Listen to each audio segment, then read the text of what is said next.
Então, moçada, hoje eu quero aproveitar um assunto que todo mundo deve conhecer, porque é pauta na internet, para levantar uma questão que eu acho que é fundamental. Então, esse vídeo, eu acho ele muito importante. Então, senta o dedo no like aí, compartilha com os amigos, porque aqui a reflexão que eu vou fazer é para a gente compreender o que está por trás do governo Bolsonaro e a disputa, e é essa a notícia que eu quero aqui trazer, a disputa entre o general Mourão e o Olavo de Carvalho pode nos mostrar um caminho para entender aquilo que eu quero agora dizer para vocês. A primeira coisa que eu quero demonstrar é que essa disputa está demonstrando a incapacidade de administrar a política do governo Bolsonaro.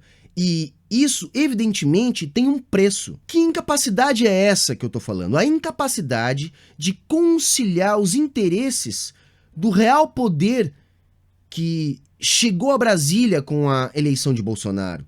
Então, gente, o que a crise entre Mourão e Olavo de Carvalho demonstra é que há uma disputa entre dois grupos de poder que o governo Bolsonaro representa. De um lado, o grupo representado pelos Olavetes, que é o grupo que representa os interesses da centralidade do capitalismo de maneira mais direta no Brasil. O outro grupo, eu vou dizer aqui, que é representado pelos militares. Esse grupo representa os interesses dos antigos grupos dominantes da política brasileira. Grupos que também tem interesse na manutenção da relação de subserviência da economia brasileira à centralidade do capitalismo, só que defendem isso da maneira que sempre existiu, de maneira mais indireta, não tão radical. Se o grupo representado por Olavetes se aproxima mais da extrema-direita internacional, que tem um interesse mais direto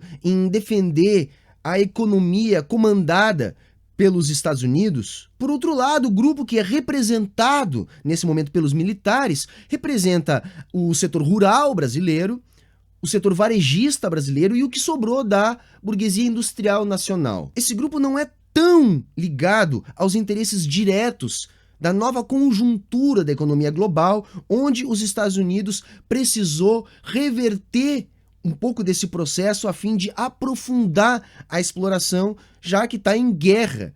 Uma guerra que ainda está velada, mas é uma guerra por hegemonia global junto à China. E essa guerra tem a ver com o comércio global e com a moeda global.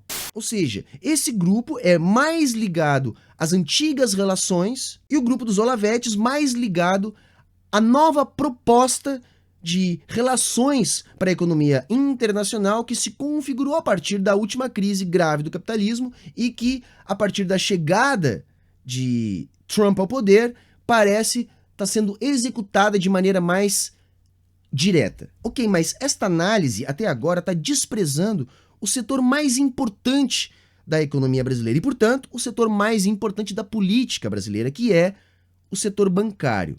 E nessa disputa, em que lado fica o setor bancário? Bom, primeiro vamos entender quais são ou quais eram os interesses desse setor. Os interesses desse setor eram e são sempre os mesmos, que é manter seus privilégios. A questão agora é que a conjuntura global do capitalismo mudou a partir de 2009 e o reposicionamento do Brasil exigiu uma reconfiguração desse sistema a fim de que esse mesmo sistema possa manter os seus privilégios. A ideia, então, desse grupo era manter tais privilégios sem entrar em conflito com a centralidade do sistema capitalista que estava passando por uma reconfiguração. Ou seja, era necessária uma mudança, porém, esse grupo hegemônico aqui no Brasil não tinha pretensão alguma de quebrar a relação centro-periferia que explora a riqueza produzida no Brasil e a transfere para a centralidade do capitalismo.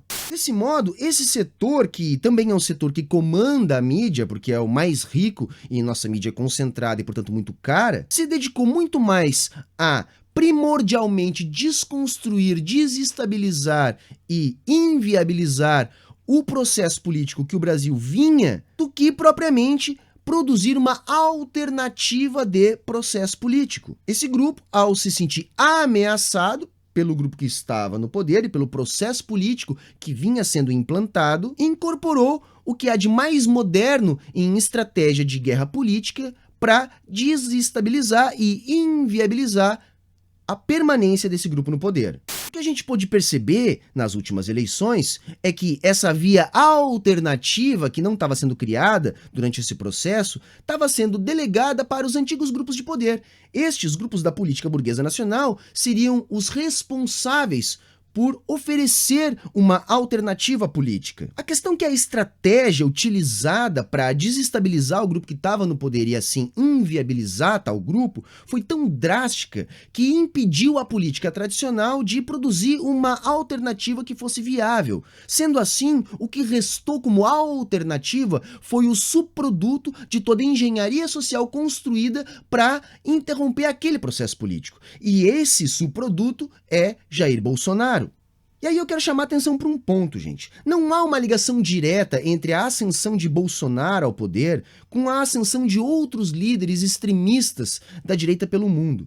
Essa ligação não é direta. Onde é que está a ligação? A ligação está na estratégia de guerra política atual, a estratégia do século XXI. Essa estratégia, que se você ainda não percebeu, é uma estratégia que se baseia em tecnologia da informação, redes sociais e pós-verdade. Ok, gente, mas ainda tentando desvendar isso tudo, no meio desse imbróglio entre olavetes e militares, de que lado que está, afinal, o setor bancário?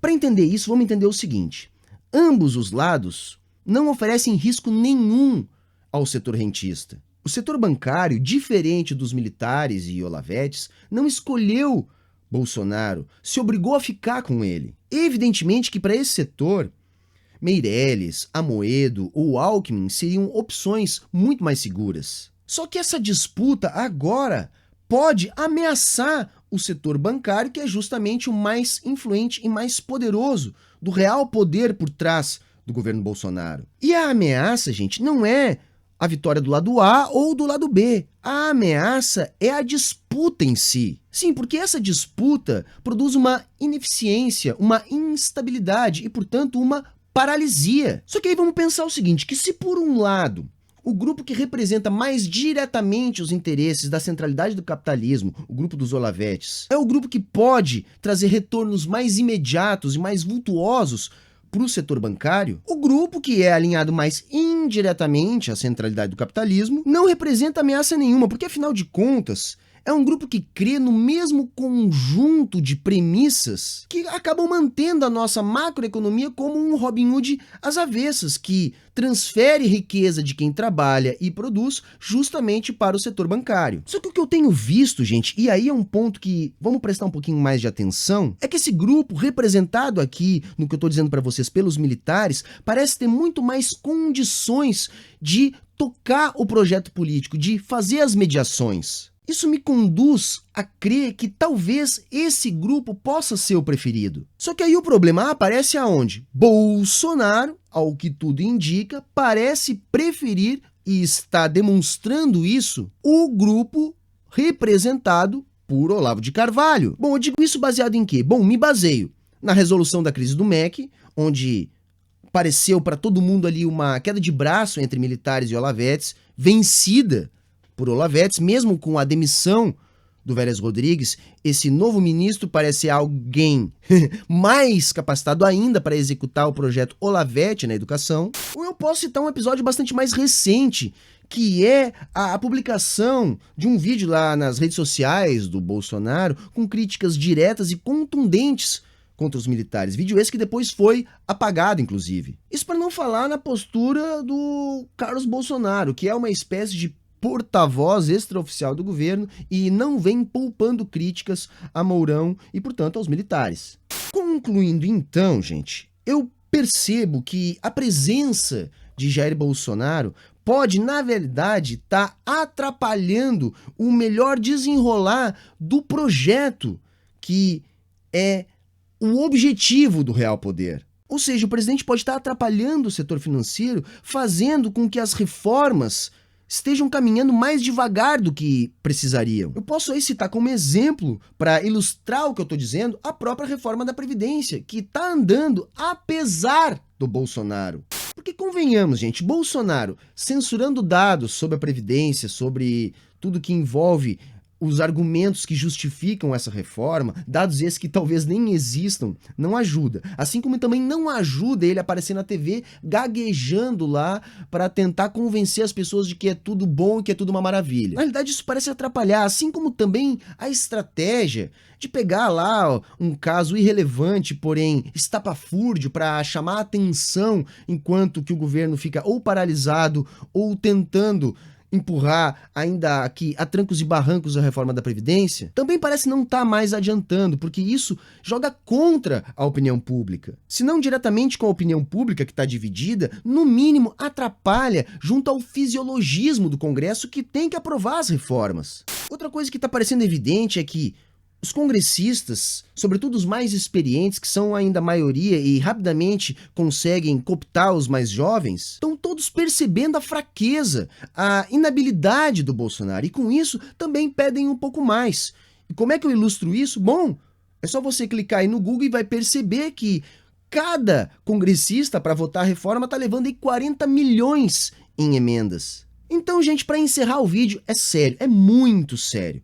Bolsonaro pode realmente cair e cair num curto ou médio prazo. Opinião pública despencando, desemprego que já é gigantesco subindo, uma briga idiota com a Globo, que apesar de não estar no seu melhor momento ainda é o maior grupo de mídia do Brasil, morosidade nas reformas que interessam o real poder e dólar subindo. Ora, gente, isso é uma bomba relógio e tem uma regra de ouro para qualquer governo em qualquer época da história da humanidade. Se o apoio político se esvazia completamente, governo nenhum para em pé. A Dilma que o diga. Então é isso, gente. Dizer que Bolsonaro pode cair e que isso pode acontecer no médio ou no curto prazo é uma possibilidade bastante plausível. Agora dizer que uma eventual queda de Bolsonaro representaria uma mudança ou o interrompimento do projeto político que vem sendo posto em prática desde o golpe de 2016 também não dá para dizer.